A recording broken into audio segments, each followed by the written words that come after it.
Tonight we're reading Doomed by Chuck Palahniuk.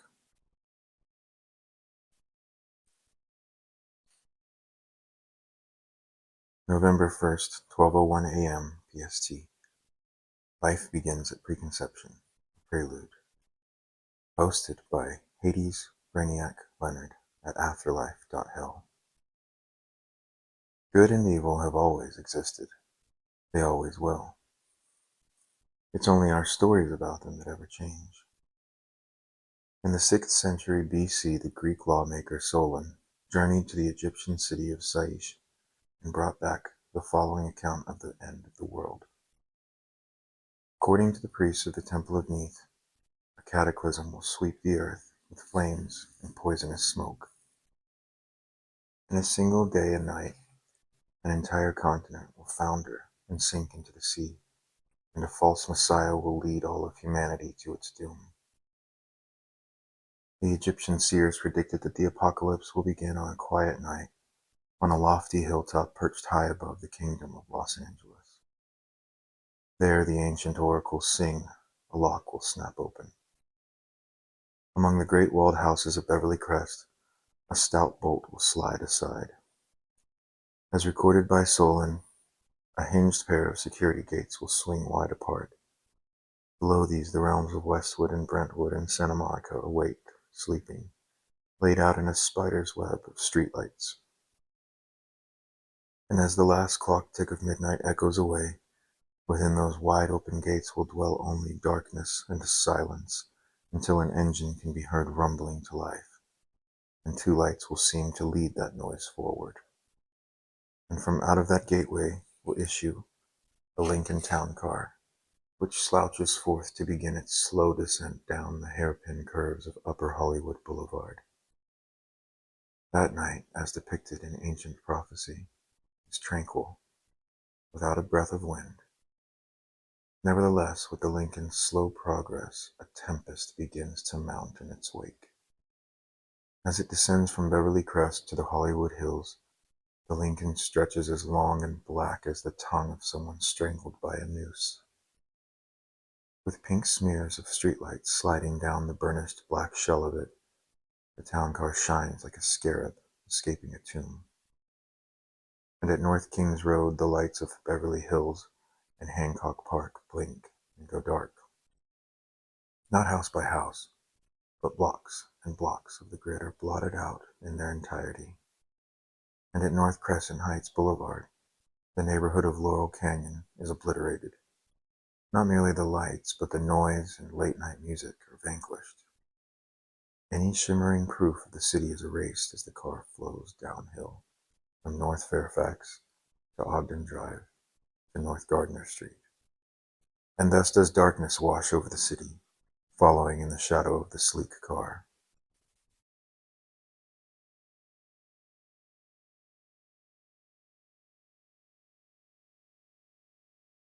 And so too does a brutal wind follow. As foretold by the priests of ages past, this gale makes thrashing mops of the towering palm trees along Hollywood Boulevard, and these sweep the sky. Their clashing fronds cast down horrible, soft shapes that land with screams against the pavement. With beady caviar eyes and scaly serpent tails, these fierce, soft shapes hammer the passing town car. They drop squealing. Their frenzied claws scratch at the air. Their slamming impacts do not break the windshield, because the glass is bulletproof. And the rolling tires of the Lincoln rumble over them, pulping their fallen flesh. And these plummeting, shrieking, clutching shapes are rats, cast to their deaths. These are the flailing bodies of opossums. The tires of the Lincoln burst this red carpet of crushed fur.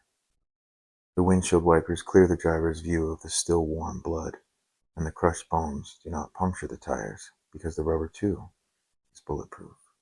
And so relentless is the wind that it rakes the street, pushing along this burden of crippled vermin, trundling this tide of suffering always in the wake of the town car as it reaches Spalding Square. Fissures of lightning fracture the sky, and rain is pushed into great curtains that strafe the tiled roofs. Thunder blasts a fanfare, as the rain plunders the city's garbage cans, loosing plastic bags and styrofoam cups.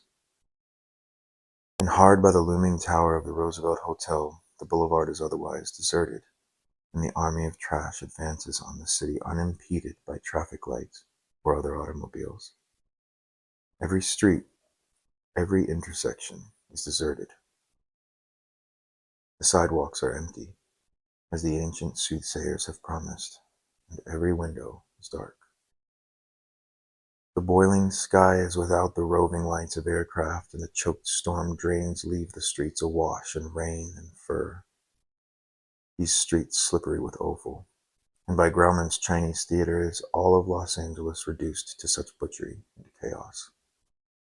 Yet not far ahead of the car, in the 6700 block, there the neon lights still shine. In that single block of Hollywood Boulevard, the night is warm and still. No rain wets the pavement, and the green awnings of Musso and Frank Grill hang motionless. The clouds above that city block are open, like a tunnel to reveal the moon, and the trees along the sidewalks are motionless. So coated in red are the headlights of the Lincoln that they cast a scarlet path for the car to follow. These glaring red beams reveal a young maiden on the sidewalk, and she stands across the street from the Hollywood Wax Museum. And there in the eye of this awful storm she gazes down on a star cast in pink concrete, sunk flush in the sidewalk. In her earlobe she wears dime-sized dazzle-cut cubic zirconia, and her feet are shod in counterfeit Manolo Blahniks. The soft folds of her straight-line skirt and cashmere sweater are dry. Masses of curled red hair cascade about her shoulders. The name cast in the pink star is Camille Spencer, but this maiden is not Camille Spencer. A pink gob of dried chewing gum, several gobs, pink and gray and green, deface the sidewalk like scabs. Printed with the marks of human teeth, the gum is also printed with the zigzag tread of passing feet. The young maiden pries at these with the pointed toe of her faux Manolo until she can kick the scabrous gum away, until the star is, if not clean, cleaner. In this bubble of still, placid night, the maiden grips the hem of her skirt and brings it close to her mouth. She spits on the fabric and kneels to polish the star. Buffing bright, the name cast there in brass, embedded in the pink concrete. When the town car pulls to the curb beside her, the girl stands and steps around the star with the same respect with which one would step around a grave. In one hand she carries a pillowcase. Her fingers, their chipped white nails clenched in a fist, hold this sack of white cloth, sagging heavy with Tootsie Rolls, Charleston chews, and licorice whips. In her opposite hand she holds a half-eaten baby Ruth. Her porcelain-veneered teeth chew idly. A margin of melted chocolate outlines her pouting, bee-stung lips. The prophets of Saish warn that the beauty of this young woman is such that anyone seeing her will forget any pleasure beyond eating and sex. So physically appealing is her earthly form that her viewer is reduced to nothing more than stomach and skin. And the oracles sing that neither is she alive nor dead, neither mortal nor spirit. And parked idling at the curb, the Lincoln is dripping red. The curbside rear window hums down a crack, and a voice announces itself from the plush interior. In the eye of that hurricane, a male voice asks, "Trick or treat?" A stone's throw in any direction, the night remains churning behind an invisible wall. The maiden's lips gloss with a red lipstick, a color called manhunt. Her full lips curl into a smile. Here the air hangs so calm that one can detect the scent of her perfume, like flowers left in a tomb, pressed and dried for 1,000 years. She leans close to the open window and says, "You're too late. It's already tomorrow." She pauses for a long, lustful wink, blanketed in turquoise eyeshadow, and asks, "What time is it?" And it's obvious the man is drinking champagne, because in that quiet moment even the bubbles of his champagne sound loud, and the ticking of the man's wristwatch sounds loud. and his voice within the car says, "It's time for all bad girls to go to bed." Wistful now, the young woman sighs. She licks her lips, and her smile falters. Half coy, half resigned, she says, "Guess I violated my curfew." "Being violated," says the man, "can feel." In turn, the Lincoln's rear door swings open to admit her, and without hesitation the maiden steps inside, and that door constitutes a gate to the prophet's sing. And that car is itself a mouth-gobbling candy, and the town car shuts her within its stomach, an interior as thickly upholstered with velvet as a casket. The tinted windows hum closed. The car idles, its hood steaming, its polished body streaming, edged now with a red fringe, a growing beard of coagulated blood. Crimson tire tracks lead up whence it came to where it now sits parked. Behind it the storm lashes, but here the only sounds are the muffled ejaculations of a man crying out. The ancients describe the sound as a mewing, like rats and mice being crushed to death. Silence follows, and after that the rear window once more slides open. The chipped white fingernails reach out. Dangling from them is a latex skin, a smaller version of the girl's white pillowcase, a miniature sack hanging heavy, its contents something murky white. This latex sheath is smeared with the red lipstick. It's smeared with caramel and milk chocolate. Instead of dropping this into the gutter, still seated in the car's back seat, the girl brings her face to the open window.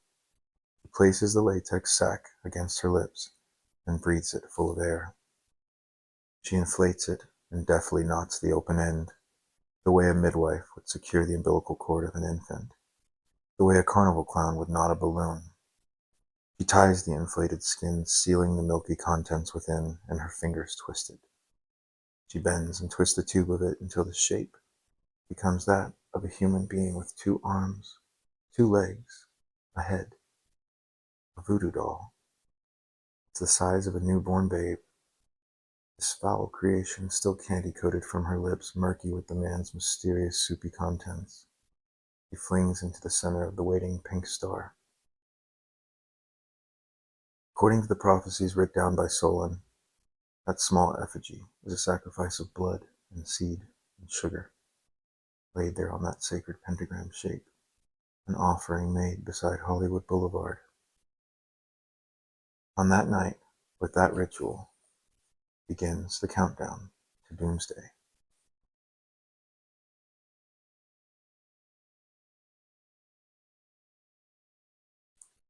And once again the automobile's mirrored window fills its frame, and at this instant the storm, the rain and darkness, these swallow the car.